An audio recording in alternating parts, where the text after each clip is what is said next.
Bonjour à tous et bienvenue dans cette vidéo. Les 11 joueurs qui doivent se casser absolument de leur club. Et oui, alors ça va pas être spécialement un 11 type. J'ai pas fait genre deux défenseurs centraux, un arrière gauche, un milieu, une compo et tout. Mais j'ai pris 11 mecs, même s'il y a un peu tous les postes représentés, qui en ce moment sont dans des clubs où soit ça se passe pas bien, soit ils jouent pas, soit ils sont trop souvent blessés, soit en fait ça fait plusieurs années qu'ils y jouent et en fait ils arrivent pas à passer un palier, ou des mecs qui ont besoin de changement, clairement. Que ce soit des mecs qui soient là depuis un an ou six, c'est des mecs, tu regardes, tu te dis putain, que tu l'aimes ou que tu l'aimes pas, ce mec là quand même il a du talent, ça me fait chier de me dire il est dans un club où il progresse pas quoi, voire il régresse. C'est le but de cette vidéo, se rappeler un petit peu quels joueurs on voit régulièrement, quels joueurs nous déçoivent et finalement quels joueurs, s'ils revenaient sur le devant de la scène dans un club un peu plus gros ou un peu plus structuré, en fait ils pourraient faire très très très très mal. Je vais commencer avec le premier, je vais faire un dans l'ordre, tiens. J'ai un goal. Alors, bon, lui c'est peut-être un peu rapide, mais puisqu'il est encore très jeune, il a 21 ans, c'est Gianluigi Donnarumma. Nous allons donc au Milan AC pour commencer cette vidéo. Pourquoi il doit se casser? Parce que, alors lui pour le coup, bon cette année a été un peu plus compliquée, le Milan clairement on peut pas vraiment dire que ça joue bien. Alors lui bon c'est un Milanais hein, typique, donc formé à Milan et tout, voilà, pas de souci. Donc il est en train de progresser avec son club, c'est intéressant. Le problème c'est qu'en fait autant lui il montre du talent, il montre que c'est sûrement le futur goal de l'Italie, on va dire sûrement hein, dans le sens peut-être, hein, c'est pas sûr, on sait jamais ce qui peut se passer, mais je veux dire si tout se passe bien, bon, il a le talent, il a la jeunesse, hein, donc si tout se passe bien, c'est le futur. Le problème, c'est que le Milan AC, ça a pas l'air d'être le futur club de l'Italie. Hein. Ça se dessine pas comme ça. Je pense que la Juve, ils sont partis pour être de toute manière, même s'ils se font chipper le titre de champion d'Italie dans les prochaines années, ce qui peut arriver, hein, quand tu vois la concurrence qui revient un petit peu. Je veux dire, c'est quoi les prochaines équipes en Italie? Disons que dans les 10 prochaines années, ça fait un peu long, mais dans les 3, 4, 5 prochaines années, la Juve, l'Inter, la Lazio, visiblement, est en train d'être pas mal, euh, le Napoli, l'AS Roma, ça fait déjà 5. Je rappelle qu'il y a 4 places qualificatives en Ligue des Champions, par exemple. L'Atalanta, j'ai même pas cité l'Atalanta, ça fait 6. Bah, le Milan AC, quand tu te dis que niveau talent, bah, il n'y a pas grand chose. Niveau collectif, bah, il n'y a pas grand chose. Que tu as l'impression que niveau finance, il n'y a pas grand chose. Et que projet sportif, bah, il n'y a pas grand chose non plus. Ça paraît un peu compliqué de se développer dans cette équipe-là.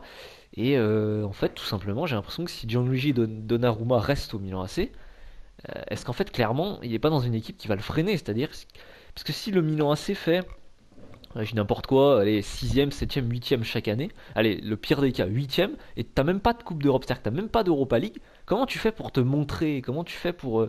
En plus, voilà, c'était dans une équipe qui fait 8ème, dans une équipe qui est pas trop structurée, qui plie devant la concurrence qui file devant elle. Bah en fait, non seulement tu progresses pas, tu peux pas te montrer aux yeux des autres, et en fait, on va avoir même l'impression, tu risques de régresser au bout d'un moment. Je dis pas non plus que c'est déjà en train d'arriver avec Donnarumma, comme on l'a dit, il a 21 ans. Voilà, faut lui laisser le temps, il est jeune et tout. Mais c'est vrai que là, ça fait quoi, trois saisons qu'il est titulaire. Il a commencé très fort. Première saison, il a fait quelques parades qui ont permis au Milan de rester en haut. Tu t'es dit, oula, pas mal en fait, Donnarumma. Deuxième saison, t'as commencé à le suivre en te disant, ouais, je sais qu'il y a Donnarumma maintenant. On a commencé à faire, oula, mais il est pas mal ce petit. Et puis là, on commence à se dire, tu vois, bah, à l'image du Milan, c'est une saison de merde, quoi. Que ce soit pour lui ou pour le Milan, c'est une saison de merde. Le problème, c'est que quand tu regardes tout ce que j'ai dit sur le Milan, les finances, le projet sportif, le talent dans l'équipe et la concurrence, bah en fait, t'as pas l'impression que ça risque de s'arranger. Ou en tout cas, très très peu. Et donc, dans les prochaines années, la carrière de Donnarumma pourrait en pâtir collectivement. Peut-être qu'individuellement, il sera toujours très fort. Mais être très fort dans une équipe qui joue pas grand-chose, c'est un peu dommage. C'est un peu dommage. Alors après, où est-ce qu'il pourrait aller aussi? De toute façon, c'est une autre question, parce qu'il a montré qu'il avait du potentiel, surtout, qu'il y avait des talents à certains niveaux. Hein. Il est long, il est quand même assez agile, euh, il est quand même. Il a la main ferme, Niveau relance, bon voilà, c'est correct et tout. C'est un goal intéressant. Et puis comme j'ai dit, 21 ans, donc il y a encore beaucoup de progrès, des choses à travailler. Euh, je dis pas que là l'an prochain faut qu'il parte au Real et tout, tu vois, voilà, mais je veux dire, le Milan AC qui fait 6, 7, 8ème de Serie A, est-ce qu'il n'y a pas mieux pour lui? Est-ce qu'il n'est pas capable finalement de se développer dans un meilleur club? Moi je pense que si, hein. Et il y a peut-être des possibilités, donc on verra les prochaines années, mais franchement, vu le talent, le potentiel qu'il a, ça pourrait être bien de le mettre dans un club surtout plus structuré en fait. C'est là où est mon problème avec le Milan, c'est la structure, quoi. Un club qui pourrait le permettre de se développer, que ce soit individuellement et collectivement. C'était le premier, on va remonter tout simplement. Je vais passer à un défenseur central. Ah, celui-là, on le connaît tous. Enfin, de toute façon, les 11 joueurs que je vais citer, on les connaît tous. Mais celui-là, ça fait des années qu'on le connaît et ça fait des années qu'on se dit, putain, quand même, quoi. Le mec a été incroyable. Il est nul depuis une action. Vous allez peut-être déjà deviner qui c'était, Jérôme Boateng. Alors, Jérôme Boateng, hein, des années qu'il est au Bayern de Munich, il a eu, il a eu de la gloire, de la grosse gloire, que ce soit avec l'Allemagne, champion du monde, que ce soit avec le Bayern, Ligue des Champions, finale plus finale gagnée plus finale perdue. Je veux dire, Jérôme Boateng, il est là dans le paysage du Bayern depuis très longtemps, dans le paysage même du football mondial en fait, depuis très longtemps, et surtout, ça a été l'un des meilleurs défenseurs, si ce n'est le meilleur défenseur, sur une période de quoi 2 3 ans quand même, où il était vraiment il était incroyable quoi. Je veux dire, techniquement, le mec arrivait à te relancer des ballons courts, longs, il était rapide, il avait une facilité à enchaîner, que ce soit tu vois, un petit contrôle passe. Il avait une bonne vision. Dans les duels, un petit peu faiblard, il avait cet attribut-là, mais bon, c'est quand même un mec grand, c'est quand même un mec puissant. Des deux pieds, ça passe. Voilà, une bonne vision, comme je l'ai dit, une bonne qualité d'enchaînement, assez agile, capable d'apporter aussi un peu offensivement, mais un mec surtout sur ses jambes, quoi. C'est-à-dire que c'est pas un mec qui se jette. Quand t'es en face à face avec Jérôme Boateng, tu te dis ah putain, tu fais un non, putain pas Boateng. Si ça avait été Mels, ça va, mais putain pas Boateng. C'était quand même un mec où en un contre un, fallait aller le chercher Boateng dans ses meilleures années. Et là, ça fait combien d'années depuis qu'il s'est pris, hein, on va le dire comme ça, le petit viol de Lionel Messi là, dans un certain Barça Bayern.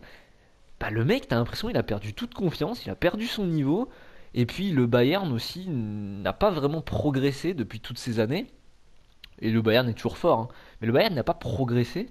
Et en fait, bah, Jérôme Boateng, on peut même le dire, il a régressé, lui, clairement. Alors, est-ce que c'est de la faute du Bayern qui n'a pas progressé que Boateng régresse, ou est-ce que c'est parce que un joueur comme Boateng régresse que le Bayern ne peut pas progresser? Bonne question, hein.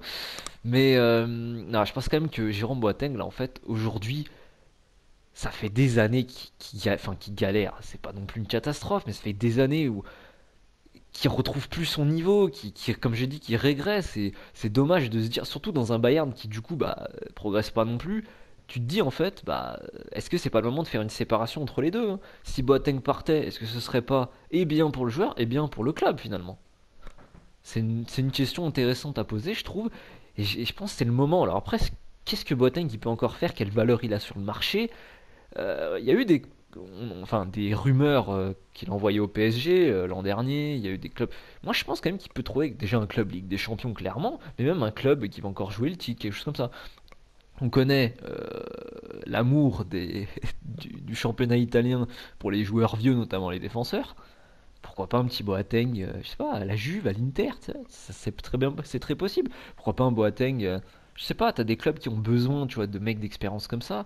Je vais penser à des Arsenal, à des Manchester United. Bon, alors là, c'est sûr, c'est pas le Bayern, hein. Mais bon, moi je trouve pas non plus que Boateng est le niveau du Bayern actuellement. Donc après, faut être lucide aussi.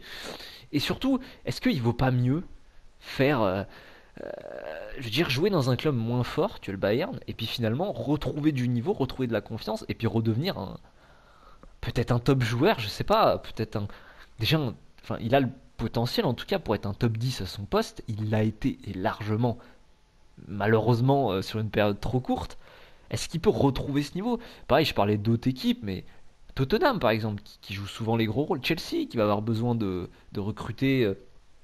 Là, je passe beaucoup aux Anglais parce que bah, ils peuvent donner la thune un peu plus facilement. Un salaire, tu vois, un Boateng, ça va peut-être demander un peu, mais je sais pas. Bon, le PSG, ils ont d'autres joueurs, donc ça me paraît pas être le truc le plus logique. Mais voilà, Inter, Juventus, il peut très bien retrouver une équipe qui joue le haut du tableau, voire la Ligue des Champions, tu vois, et dans une autre structure que le Bayern, parce que le Bayern est un club très structuré, c'est pas le problème, mais j'ai l'impression que ça matche plus, tu vois, ça marche plus entre le Bayern et entre Boateng. Les deux se tirent vers le bas. Et vu le niveau qu'il a pu avoir, ce qu'il nous a montré, qu'est-ce qui serait incroyable de retrouver un Boateng quand même à un niveau au-dessus de ce qu'il montre aujourd'hui. Peut-être pas celui qu'il a connu à l'époque, mais au moins un mec, voilà, peut-être top 10 à son poste. Moi je trouve que ce serait incroyable. C'est ça, le but de cette vidéo aussi, c'est de se dire si tu retrouvais ces joueurs à leur niveau, ouais, ce serait génial pour le foot, quoi. Boateng, c'est un beau défenseur, quoi. C'est un mec qui fait jouer en plus. Et puis c'est un, je veux dire, un contre un, comme j'ai dit, il a été incroyable. C'est terminé pour lui. On va partir. J'ai parlé du PSG. Ça va faire une petite transition. On va aller dans le club de la capitale. Oui, c'est un petit joueur surprenant que j'ai choisi, mais parce qu'il est peut-être pas du. Là, on parle pas d'un niveau top 10 à son poste, comme ça peut être le cas pour Boateng ou comme ça pourrait être le cas pour Donnarumma. J'ai choisi Layvin Kurzawa parce que ça fait quoi, 2 3 saisons que le mec il est à Paris, qui se fait, enfin déjà 2 saisons qui se fait moquer à chaque fois, quoi. Je veux dire, il n'y a pas eu un enchaînement de 3 4 matchs où t'entendais pas oh Kurzawa il a raté 15 centres sur 15, oh Kurzawa il s'est encore fait détruire défensivement, hein. Il rame. Non seulement il n'arrive pas à s'imposer dans l'équipe parce que bah, c'est Paris, donc je veux dire, t'es une des top 5 équipes, enfin une des équipes qui joue à la Ligue des Champions en tout cas chaque année, donc forcément tu te dois d'avoir des joueurs très forts à chaque poste, donc on lui fout de la concurrence, c'est normal. Et le mec n'arrive jamais, de toute façon, même quand il a. Par exemple, cette année, je sais pas, Bernat, il a été blessé plusieurs matchs. Kurzawa, il a pu enchaîner 4 5 6 matchs. À aucun moment, tu t'es dit, ah ouais, en fait, le mec, il revient dans une bonne forme et tout. Peut-être que. Non. Tu te dis, ouais, voilà quoi. Mais c'est pareil.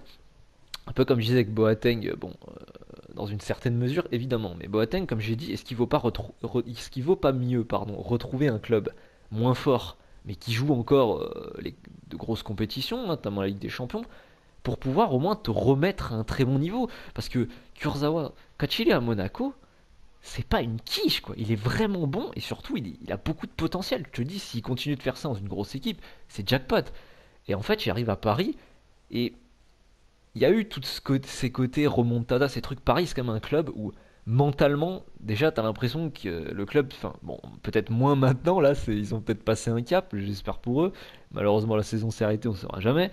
Mais jusqu'ici, avec toutes les remontadas, Manchester United, etc., tu perds contre le Real, blablabla et tout, tous ces échecs en série, t'as quand même l'impression que Paris, c'était une équipe qui mentalement, tu vois, ne t'aidait pas à rester dans un niveau moral intéressant, quoi. Je veux dire, quand t'es à Paris, t'as l'impression que ton niveau mental, il peut que baisser. Tu sais, tu peux que passer de moyen à dans le mal, tu vois. T'as l'impression que tu peux pas passer à oui, je suis bien en ce moment. Non, c'était pas possible. Et Kurzawa, on l'a senti, bon, très vite. Après, c'est aussi sa faute, hein. Je veux dire, le gars n'a pas été bon, hein. Là, je suis pas en train de dire que c'est de la faute de Paris si Kurzawa est pas bon. Le mec n'a pas été bon. Mais je veux dire, après, une fois que t'es pas bon pour un joueur de foot, tu te retrouves dans un état mental où faut être fort pour revenir, surtout quand on est dans un club où tu as une concurrence et que tu es en train de perdre la concurrence.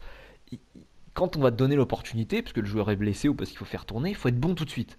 C'est pas facile d'être bon tout de suite.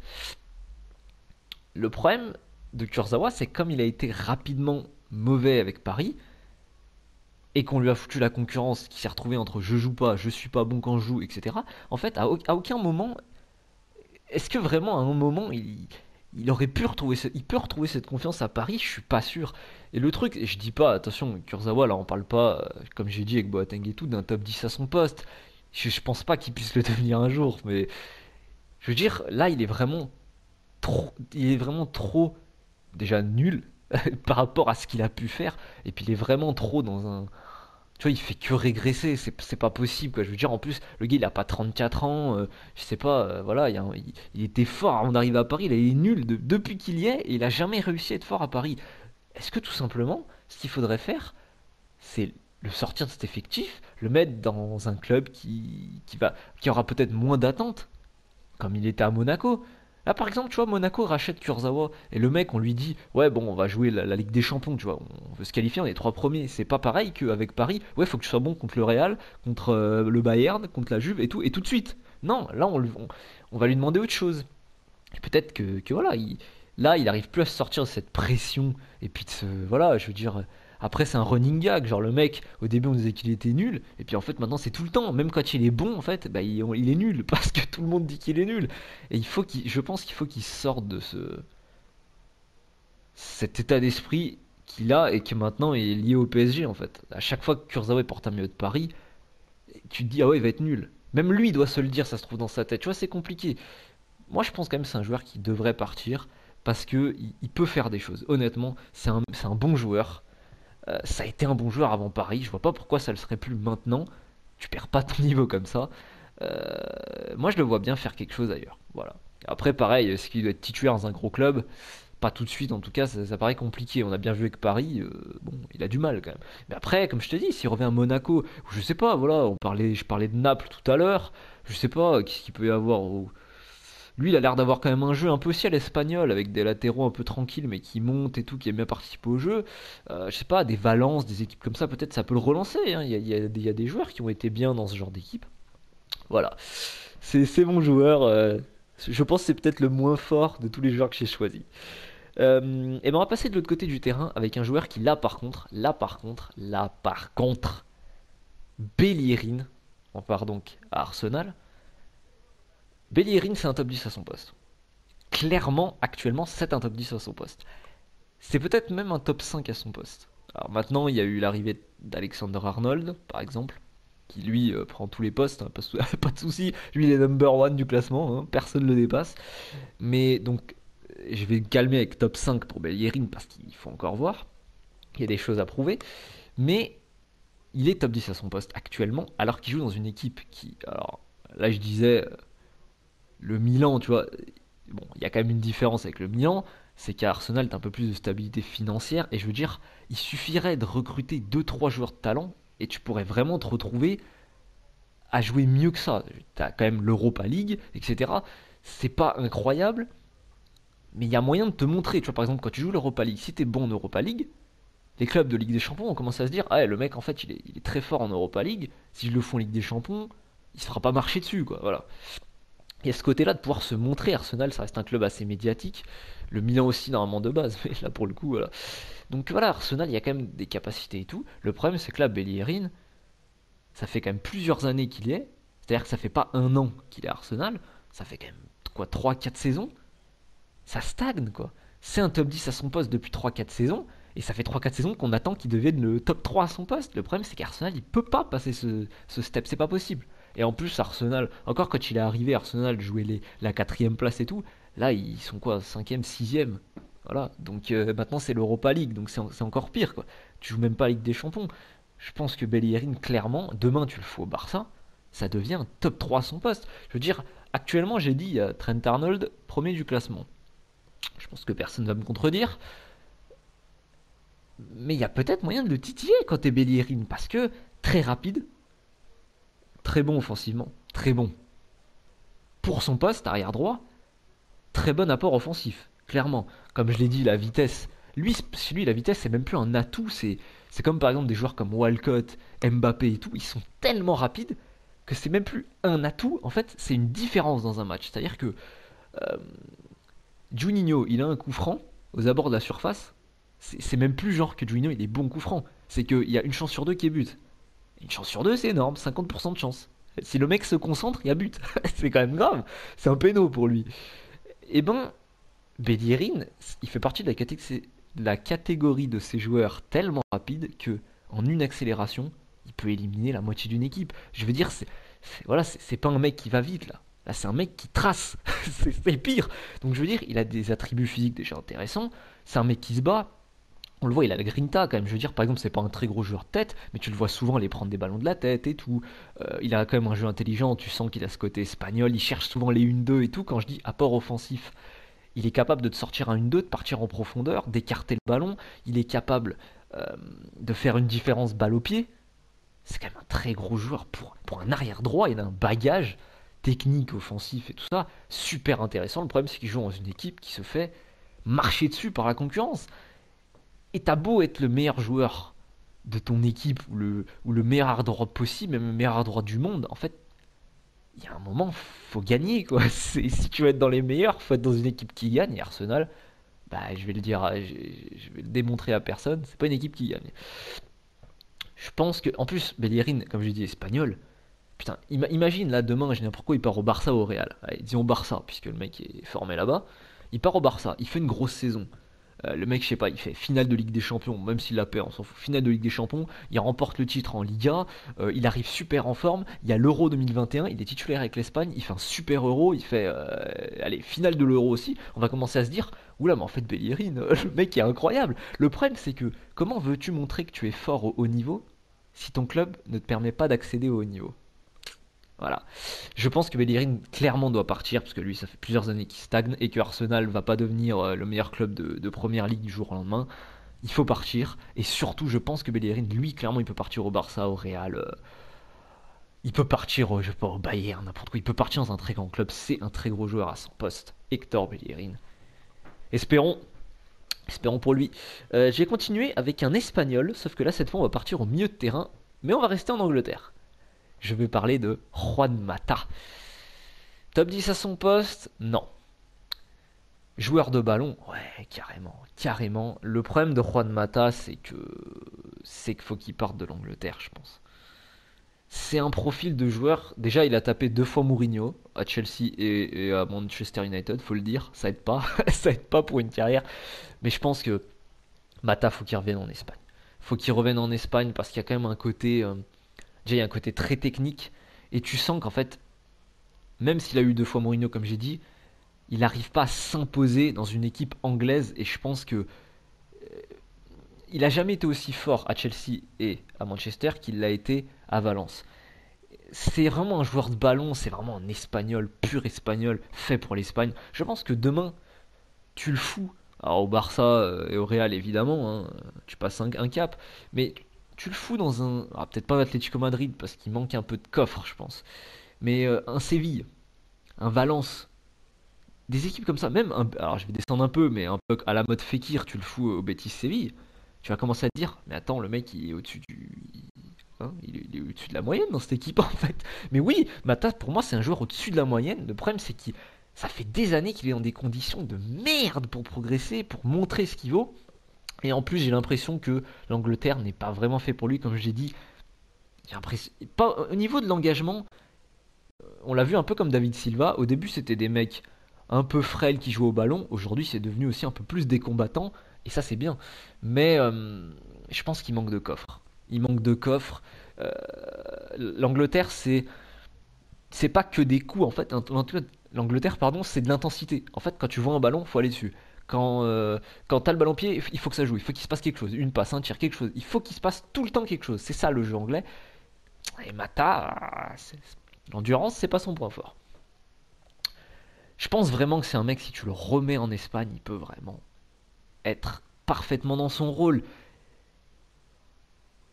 Et en plus, là, vraiment, lui, pour le coup, à Manchester, non seulement, quand on lui a donné sa chance, il a eu du mal, à Chelsea aussi, hein, mais il a tapé des entraîneurs de merde, il n'est pas dans des bonnes conditions, on lui fout des joueurs dans les pads qui sont plus talentueux que lui, donc c'est compliqué de venir prouver. Et puis voilà. Je pense qu'un retour aux sources, ça lui ferait du bien. Et ça va me permettre de faire une transition sur l'autre joueur, puisqu'on va revenir à Arsenal. On parle pas d'un espagnol, mais on va parler d'un joueur de ballon qui n'arrive pas à s'imposer dans ce championnat. Peut-être vous avez trouvé Arsenal, Mesut Ozil. Mesut Ozil, c'est pareil. Incroyable au Real. Ça y est, je m'emballe. Très bon joueur au Real. Incroyable par contre au Werder de Brême.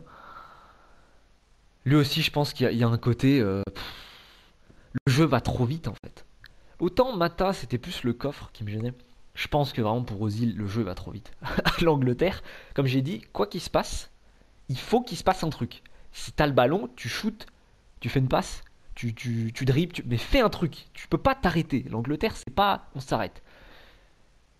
Et ça se sent en fait. Je pense Mesut Ozil, il a jamais eu comment dire, son intelligence tactique, sa façon de penser football. n'est pas compatible avec l'Angleterre. Et là, c'est bon, on l'a vu, on l'a assez vu. Ça fait des années maintenant qu'il est à Arsenal. Le mec, non seulement c'est pas qu'il stagne, mais il régresse de ouf. Il se développe pas à Arsenal. C'est un très bon passeur. Est-ce qu'il a tellement apporté sa qualité de passe là depuis qu'il est à Arsenal? Pas tellement. Wenger a pas réussi à le mettre dans les meilleures conditions pour le faire jouer. Emery non plus. Et c'est un très beau joueur de ballon. C'est comme Mata, c'est un très beau joueur de ballon. Je pense qu'Ozil, faut qu'il retrouve la Liga ou, pareil, retour aux sources. Alors peut-être pas au Werder parce qu'ils sont vraiment dans la dèche en ce moment, mais l'Allemagne quoi. Enfin je veux dire, Ozil il peut pas rester actuellement à Arsenal et je vois pas où est-ce qu'il pourrait aller en Angleterre. Faut qu'il s'en aille. Je pense vraiment que il est encore pas trop vieux. Je pense que tu le remets dans un club qui lui fait confiance, qui le met dans les bonnes conditions surtout. Je pense vraiment qu'il peut retrouver un bon niveau. Niveau Ligue des Champions, qu'après il peut peut-être retrouver l'équipe d'Allemagne et être bon, parce que là vraiment il est sur une pente beaucoup trop descendante. Pareil, on l'a vu au Real, au Werder, il a eu un niveau, quand il arrive à Arsenal, c'est une star Mesut Özil. Aujourd'hui c'est un boulet quoi. Il est autant un boulet à Arsenal que Strootman est un boulet pour Marseille. C'est grave ce que je suis en train de dire quand même, c'est Özil, on parle d'un champion du monde. Mais on en est là. On en est là. Euh, pour sortir de ce cercle, c'est même pas un cercle vicieux, mais voilà, faut qu'il se casse. Espagne, Allemagne, je sais pas, n'importe, mais il faut qu'il se casse, et je pense qu'il faut qu'il se casse carrément de la première ligue. C'est bon pour Mesut Özil. Euh, on va continuer avec un joueur encore de première ligue. T'as vraiment, disons, cette première ligue, il y en a des joueurs qui sont dans la panade. On va retourner à Manchester United. Là, je pense que tout le monde sera d'accord. Il n'y a même pas de débat. C'est limite l'un des joueurs. Enfin, s'il y avait un classement de qui doit se casser top 10, il est premier ou deuxième, quoi, tu vois. Paul Pogba. Ben oui, oui, je sais, mais il faut en parler. Il faut le dire. Il faut qu'il se casse. Qu'on l'aime ou qu'on l'aime pas. Je pense que c'est le mec, parmi tous les joueurs que j'ai cités, qui peut avoir peut-être le plus de gens qui l'aiment et qui le détestent. Parce que c'est un mec qui fait réagir. Et là, il est en train de se faire détester. Pourquoi? Parce qu'il est dans un club où ça va pas. Euh, le problème, c'est qu'est-ce que c'est tellement la faute de Manchester United que ça? Hmm. J'en sais rien. En tout cas, Pogba et Manchester, ça va pas. Manchester, ça commence à être mieux. Et en fait, t'as l'impression qu'ils n'ont pas besoin de Pogba pour aller mieux. C'est ça le problème. C'est-à-dire qu'on est à un moment où je pense qu'il faut qu'il se casse. Parce que est-ce qu'il peut aider cette équipe à progresser? Je suis pas sûr. Je suis pas sûr que Manchester United ait besoin de Pogba. Ils ont besoin de beaucoup de choses. Mais est-ce qu'ils ont besoin de Pogba? J'en suis pas sûr. Paul Pogba, on le sait, champion du monde, finaliste de la Ligue des Champions. C'est un mec qui est capable de surclasser au milieu de terrain. Je pense vraiment c'est un mec dans une bonne équipe, une très bonne équipe, mais dans un système qui lui va bien. On l'a vu avec la France, il sortait d'une saison pas incroyable non plus avec Manchester. Il arrive dans l'équipe de France, Didier Deschamps le met bien tactiquement. Le mec fait une Coupe du Monde incroyable quand même. Enfin, je veux dire, ça aurait toujours pu être mieux et tout, mais voilà, le mec il marque des buts importants. Le but contre le Pérou, il marque le but en finale contre la Croatie. Il est bon et surtout il est dans son rôle, il est à sa place. Deschamps lui a trouvé sa place. À Manchester United, il a jamais trouvé sa place. À la Juve, il avait sa place. Et ça lui a permis de se mettre en avant. Parce que c'est un joueur, en fait, il va te faire un ou deux petits skills dans un match. Et même s'il fait un match de merde, comme il va te faire un petit skills et tout, et en fait, ça va donner tout de suite une passe décisive, un but. Il va obtenir une faute, un truc. Et en fait, tu vas te dire, ouais, ce mec, même si, tu vois, il va pas être régulier sur un match entier, en fait, il peut te faire la diff en une action, quoi. Il a beaucoup de talent. Et clairement, qu'est-ce qu'on voit de lui à United? On voit un mec paumé, que ce soit en dehors du terrain et un peu aussi sur le terrain, parce que à chaque fois qu'il y a eu un changement, tu vois, de coach et tout, c'est pas facile. Mais t'as l'impression qu'à chaque fois qu'il y a une réadaptation tactique, ça prend du temps. Et le problème, c'est que Manchester United a misé sur lui. Et je pense pas que quand tu démarres une équipe, par exemple, tu as 0 joueur sur ta feuille de match, on te dit tu peux choisir n'importe qui à chaque poste. Je suis pas sûr que Pogba, c'est le premier mec que tu dois choisir. Mais c'est un mec, par contre, qui vient compléter ton effectif, que ce soit en termes de talent. Mais comme j'ai dit, en fait, quand tactiquement il est au bon endroit, il est vraiment très fort. Il t'apporte vraiment un plus à ton équipe. En fait, c'est pas forcément un mec qui. Il peut le faire évidemment, mais je veux dire, c'est pas un mec qui spécialement va faire briller ses coéquipiers. C'est pas sa première qualité. Pour moi, sa première qualité, c'est que voilà, il peut te sortir un coup de magie décisif n'importe quand. C'est-à-dire que c'est un mec qui va te mettre 5 buts dans une saison, mais il est capable de te mettre un but quand t'as besoin, tu vois. Il va te mettre le but en quart de Ligue des Champions où tu te dis ah putain je galère un peu, où tu sais t'es là, t'es dans un vieux match de championnat et tout, tu fais 0-0 contre le 19ème, là il vient, il va te mettre un petit pont, hop, un petit centre au deuxième poteau pour un attaquant tout seul. C'est un mec quand même qui est capable de rapporter des points et d'être décisif dans les grands moments, clairement. Mais le problème c'est que pour ça, on sent qu'il faut vraiment qu'il soit à sa place quoi. Je pense pas qu'il trouvera sa place à Manchester United. Le Manchester United qui est en train de se construire est intéressant et je pense pas qu'il soit dedans, malheureusement. Ça pourrait être drôle parce que on sait, il a commencé à United. Il aurait voulu commencer à United, ça s'est pas fait puisqu'il est parti à la Juve très tôt. Il a voulu revenir. Ça aurait été beau qu'il revienne à United et alors il a gagné l'Europa League, mais je veux dire, et qu'il soit vraiment très fort, je sais pas, qu'il puisse briller surtout. J'ai pas eu l'impression qu'il ait pu briller. Il a été bon à certains moments, mais briller, on n'en est pas là et je pense que ça va être compliqué quoi. Dans un United comme ça qui se reconstruit et tout. En plus, on le sait, Pogba. Il y a eu des rumeurs Barça, il y a eu des rumeurs Real. Real, ça semble être un club qui lui correspond bien. C'est un club où, quand tu fais de la magie, tu vois, c'est-à-dire quand tu es capable, comme j'ai dit, de faire un petit pont, une petite roulette, un geste technique ou un but important, un truc comme ça, c'est des clubs qui sont réceptifs à ça. Je veux dire, le Barça, la première chose qu'on demande, c'est pas de savoir faire des petits ponts, trucs comme ça. C'est de savoir faire des passes, par exemple. C'est des joueurs un peu plus. On veut la technique tout de suite. Le Real, on va pas vouloir spécialement de la technique, mais des gestes techniques, tu vois. On veut des joueurs qui sont flamboyants. C'est ça qu'on veut. Et il pourrait correspondre à ce style-là. On l'a vu aussi fort à la Juve, qui est une équipe plus structurée que ce Manchester United-là.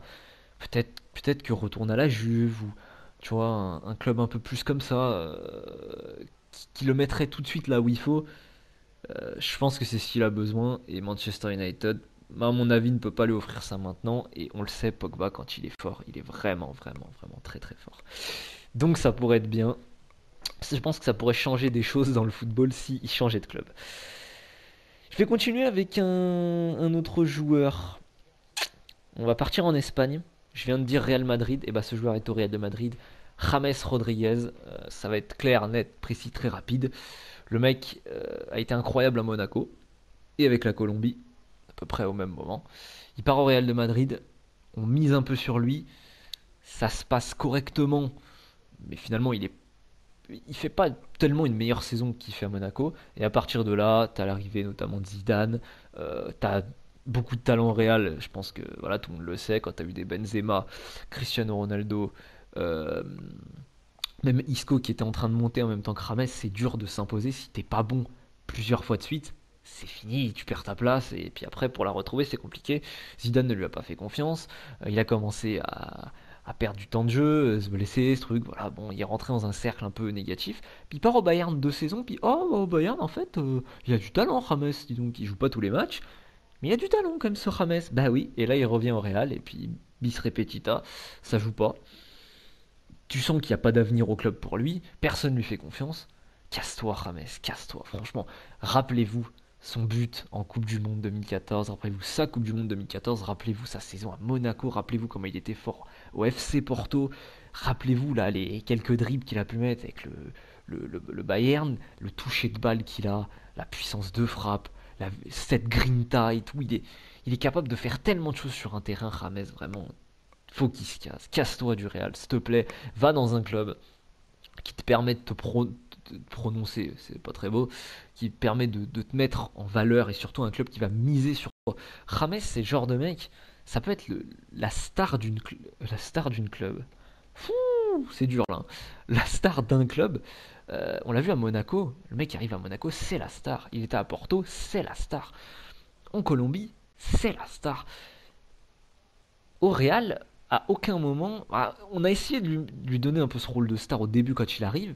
Ça c'est pas, enfin, il a montré qu'il était bon, mais il n'a pas réussi à être la star à ce niveau-là. Et en fait, très très très très vite, on lui a enlevé toute confiance. Et voilà, je pense que Rames c'est le genre de mec qui peut être titu dans un gros club, mais pareil, qui a peut-être besoin aujourd'hui de retrouver un club un peu inférieur, ou peut-être même d'être prêté, mais je sais pas, mais lui, je le verrais bien, tu vois, pareil, en Angleterre, tu vois, par exemple. Des clubs très médiatiques ou des clubs où on va te demander tout le temps de faire quelque chose. Et Rames, c'est un mec qui est capable de faire tellement de choses sur un terrain que ça peut l'aider. Je sais pas, Rames, tu vois, demain tu le fous à. Voilà, Manchester United, par exemple. Il va faire deux trois pareils, deux trois passements de jambes, une frappe de loin, on va commencer à dire, mais attends, c'est le futur en fait, ce mec-là. Moi, je pense qu'il est trop talentueux pour rester là, bloqué au Real. C'est pas possible. C'est pas possible. Il peut apporter beaucoup plus au foot, et c'est dommage qu'un mec qui ait autant de talent, lui, pour le coup, je vois vraiment pas quoi. Il joue vraiment pas. Alors après, des fois c'est des blessures, des fois c'est pas de confiance, mais au Real, de toute façon, il aura pas la confiance. Et il l'aura pas, faut pas rêver. Je veux dire, Zidane, il va pas dire du jour au lendemain, ouais, je mets Rames au centre de mon système. Et si Zidane part, faut voir qui arrive. Mais il y a tellement de joueurs talentueux, il y a tellement de possibilités de recrutement au Real. Est-ce que c'est vraiment sur Rames qu'on va miser une deuxième fois, une troisième fois, une quatrième fois? Ça paraît chaud pour lui. Rames, il faut partir. Il y a un autre joueur aussi qui devrait partir, du Real Madrid précisément. Je veux parler. J'ai fait exprès de pas le citer tout à l'heure quand j'ai dit Benzema, Ronaldo, Isco, c'est Gareth Bale. Gareth, t'es tellement fort. Le mec a commencé sa carrière arrière gauche, il était tellement fort qu'on lui a dit, mais mec, il faut que tu joues ailier droit. Incroyable joueur, incroyable phénomène physique, capable.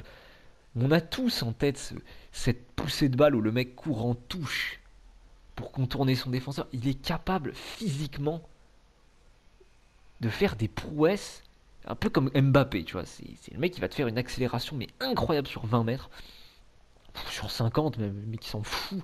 Il a un toucher de balle du pied gauche. Putain, il a des enroulés, une puissance de frappe. Il est capable de tirer les coups francs. C'est à l'Euro 2016, je crois, ouais, avec le Pays de Galles, où il me semble que c'est le premier match. Ils doivent jouer la Slovaquie, peut-être. Putain, le mec, il arrive, il a un coup franc, il te le met. Il est capable de courir côté droit, de rentrer pied gauche et d'enrouler. Il est capable de courir côté gauche et d'aller centrer. Il a une intensité. Il a du physique. Je veux dire, c'est un mec, pour le bouger à l'épaule, il faut aller le chercher. Et puis la vitesse. Et puis, pareil, il peut tirer de n'importe quel endroit. Il peut être la star d'une équipe, il l'a montré. Alors le problème, il y a eu plusieurs problèmes au Real de Madrid, mais les blessures, quoi. Ça, par contre, c'est clair que c'est pas la faute du Real, c'est le mec qui se blesse tous les deux trois jours. Mais aujourd'hui, on est tous d'accord. Quand le mec, là, il commence à te montrer son drapeau et qu'il met le Real de Madrid en troisième place, là, ah là là, les trucs comme ça, le mec, dans sa tête, il s'est déjà barré, il s'en fout du Real. Donc je veux dire, mais on sait qu'il va en partir, et je pense et j'espère qu'il va partir le plus vite possible. Mais ce qui est intéressant, c'est, prenons le problème à l'envers. Là, il devrait partir. Partons du principe que c'est acquis. Imagine où il pourrait partir et imagine les possibilités pour l'équipe qui pourrait recevoir un Gareth Bale en forme. Oh, imagine Gareth Bale. Alors, on peut imaginer le plus probable, un retour en Angleterre. Imagine un retour à Tottenham là. Imagine Manchester United qui l'achète. Imagine, à Liverpool, il y a des joueurs déjà, donc ça paraît compliqué. Imagine City sont capables. Mais enfin, ça n'a pas l'air d'être spécialement le Guardiola. Je le vois pas acheter Gareth Bale, tu vois, bizarrement. Mais ouais, imagine, ouais, Manchester United, Tottenham, Chelsea. Imagine, il part dans une équipe comme ça. Il pourrait faire tellement mal. C'est un joueur tellement talentueux. Et puis, lui, il n'a pas été talentueux, genre contre Valladolid, Eibar. Non, le mec, il est talentueux quand tu veux. Vraiment, son retourné contre Liverpool en finale de Ligue des Champions. Alors que le mec, il joue quasiment. Enfin, il joue quasiment pas de la saison, j'abuse, mais il joue la moitié de la saison, limite, il est tout le temps blessé. Le gars, il rentre en finale de Ligue des Champions, il met une retournée, quoi. Je veux dire, il y a un moment, c'est Gareth Bale, quoi. Là, tu le mets dans n'importe quel club, il te retourne le championnat. Il est incroyable. Il faut pas penser à le temps qu'il est en train de perdre avec le Real, mais plutôt à ce qu'il pourrait faire gagner à une équipe, notamment celle dans la, qui pourrait potentiellement rejoindre. Mais voilà, je veux dire, comme j'ai dit, prends Manchester United. Actuellement, c'est une bonne équipe d'Angleterre et une bonne équipe au niveau européen, mais tu les fous en Ligue des Champions, tu mises pas sur Manchester United. Mais leur Gareth Bale. Alors non seulement ça va jouer le top 3 de la Première Ligue, pour commencer. Un Gareth Bale pas blessé, hein, attention, et en forme, hein. Pas un Gareth Bale qui joue 2 matchs dans la saison, je précise. Un Gareth Bale en forme, donc ça joue le top 3 de Première Ligue avec Manchester United, et puis emmène un mec comme ça en Ligue des Champions, il peut te faire. Je disais Pogba, il peut te faire une différence sur une action, mais Gareth Bale, c'est encore pire, c'est encore pire, c'est encore pire. Il est trop fort. Casse-toi, Gareth. Casse-toi. J'ai dit en Angleterre, mais si tu te casses en Italie, n'importe où, casse-toi. Mais trouve un club où tu vas être dans une meilleure structure, où tu vas avoir envie de progresser, d'avoir une meilleure hygiène de vie peut-être, et de pas trop te blesser. Voilà. Un club qui te mette bien, vraiment. Ce serait incroyable pour le foot. Et je crois que il m'en reste plus que deux, ouais. Allez, on va spoiler, c'est deux Français. Il y en a un qui est très évident, ça va être super rapide. On va aller au Barça, il s'appelle Antoine Griezmann. Ça fait qu'un an qu'il est là. Moi, je faisais partie des mecs qui étaient sceptiques quand il a voulu rejoindre le Barça. Enfin, je trouvais ça même con. Je me doutais qu'il allait pas faire mieux qu'à l'Atlético en fait. Après, je pensais quand même que il y aurait une base de jeu parce que bon, attends, Griezmann c'est quand même un bon joueur, enfin un très bon joueur. Griezmann, Messi, Suarez, Rakitic, je sais pas, enfin il y a de l'expérience, des joueurs de ballon et tout. Je me suis dit, il va pas être meilleur qu'Atletico, mais ça va quoi, tu vois, il va faire une bonne saison et tout. Putain, le mec fait même pas une bonne saison, c'est incroyable. On parle de Griezmann, le mec qui est champion du monde. Il est champion du monde, il est 2 fois finaliste de Ligue des Champions avec l'Atlético Madrid. Il a des saisons incroyables, un nombre de buts chaque année, des passes D, enfin je veux dire le mec il peut tout faire sur un terrain. Alors lui offensivement, le bagage offensif, entre les coups de pied arrêtés, coup franc corner, enfin coup franc pas trop direct, mais lui c'est le genre de mec, les coups francs déposés sur les têtes, ouais, il est trop fort. Corner, il en tire bien aussi. Péno, bon, ouais, c'est pas le spécialiste non plus. Ouais. On va pas le mettre en avant spécialement. Mais bon, les passes, oh, les passes en profondeur, passes lobées, changement d'aile, les passes courtes. Pareil, il a ce côté un peu quand même. Tu lui demandes sur un match, allez, faut te replacer défensivement, tu vois, il le fait. Alors bon, en plus le mec a joué à Atlético, donc je peux même pas décrire l'intelligence tactique qu'il doit avoir maintenant. Mais au Barça, le mec, je sais pas ce qu'il a, mais vraiment il se fait bouffer par Messi. Il, il veut trop bien faire et en fait ça le tue. Il est enfin, catastrophique, ce serait un peu abusé, mais par rapport au niveau qu'il avait, genre juste l'année d'avant à l'Atlético Madrid, c'est une quiche quoi là. C'est pas possible, je veux dire, le mec il passe d'un niveau 92 sur 100 à un niveau 79. Enfin, je veux dire, à un moment c'est pas possible quoi. Et on sait très bien que, enfin, j'ai envie de dire, si ça marche avec Messi, ça peut vraiment être incroyable. Mais franchement, est-ce que ça a marché avec Messi? J'y crois même pas. J'y crois même pas. Franchement, Griezmann, casse-toi. Va trouver un club là qui va te faire plus confiance. Pas un club où t'as déjà Messi la star qui de toute façon te bouffe. Parce que Griezmann, c'est un mec, il a besoin de faire copain-copain. Mais Messi, ça a pas l'air le genre de mec en fait qui fait copain avec tout le monde. Tu vois, donc. Mais il y a tellement de possibilités. Quel club ne voudrait pas Griezmann, honnêtement? C'est quand même l'un des meilleurs joueurs à son poste. Quand il est en forme, il est incroyable, super complet. Tu peux l'utiliser dans plein de systèmes différents. Pareil, tu peux lui dire aujourd'hui je veux que tu marques. Oh, aujourd'hui je veux que tu fasses bien jouer tes coéquipiers. Oh, aujourd'hui je veux que tu joues plutôt sur le côté gauche, sur le côté droit, dans l'axe. Tu vas jouer à deux tout seul. Il est capable de faire plein de trucs. Franchement, Grisou, casse-toi de là. Va nous rejoindre déjà une équipe qui joue mieux que ce Barça là. C'est quand même grave de dire va dans une équipe qui joue mieux que le Barça. Putain, mais le Barça, bon bref, c'est pas le sujet du jour. Mais va dans une équipe qui te permet de mieux jouer, qui te fout en avant. Je dirais Atlético Madrid, certes, c'était un style de jeu très particulier, mais ils l'ont mis en avant et putain, qu'est-ce qu'il était fort. Retourne dans un club qui te fait confiance et qui te fout sur un piédestal. Tu en as la possibilité. Et je vais terminer avec, donc j'ai dit un autre français, on retourne à Arsenal. Putain, en fait j'ai l'impression d'avoir ciblé des clubs dans cette vidéo, alors que j'ai parlé que de 11 joueurs. Alexandre Lacazette, meilleur buteur de Ligue 1, futur attaquant de pointe de l'équipe de France. joueur de Ligue des Champions. Mais alors pourquoi tu n'as... Pourquoi tout ce que je viens de citer, tu ne l'es pas ou tu ne l'es plus? Pourquoi t'as pas foutu un pied en équipe de France? Parce que on va dire, oui, mais Deschamps, il n'aime pas trop et tout. Ce qui est vrai. Alors quand il était à Lyon, c'est une chose. Mais là, si demain, j'ai n'importe quoi, Lacazette, il va à Atlético Madrid, tiens, et qu'il claque 20 buts comme il faisait à Lyon, il sera en équipe de France, t'inquiète pas. Le problème, c'est que, putain, il est Arsenal, quoi. Il joue l'Europa League. Putain, zéro progression par rapport à Lyon, quoi. Et en plus, t'es pas dans un Arsenal qui va chercher la quatrième place, comme j'ai dit tout à l'heure pour Mesut Özil, t'es dans un Arsenal qui sombre, quoi. Et encore, ils arrivent à jouer l'Europa League chaque année. C'est déjà ça.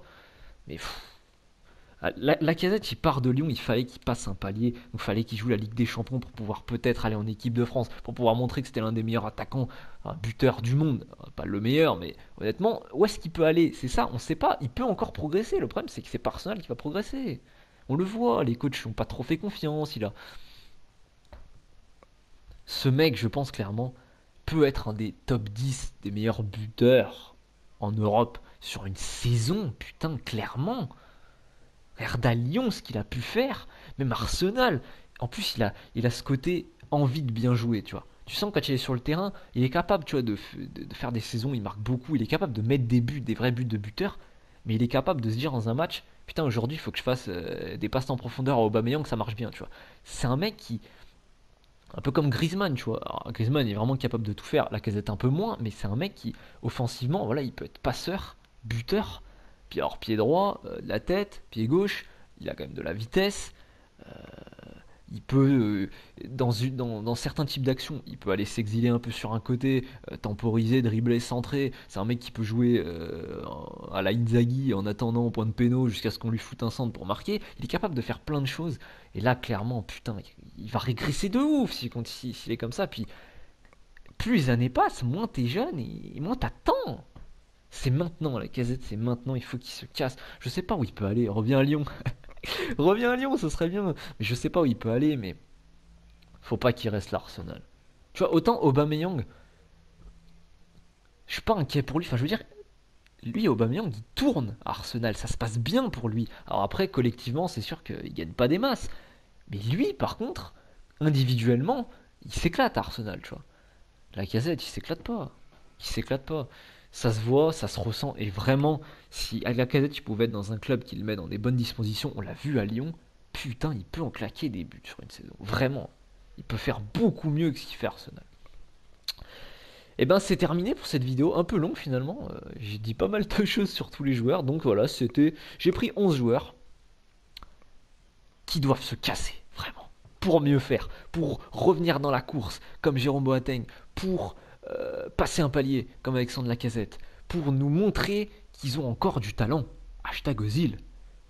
On espère pour eux que ça va fonctionner, on espère pour eux qu'ils pourront revenir sur le devant de la scène parce qu'ils peuvent changer la face du foot, comme Pogba, comme James. On verra ce que ça va donner. Est-ce qu'ils vont partir? Est-ce qu'ils vont rester là-dedans? Est-ce que ce seront les visages de la saison prochaine? Ouh, ça c'est une belle phrase. En tout cas, je m'arrête ici et on se retrouve dans une prochaine vidéo. Ciao, à plus!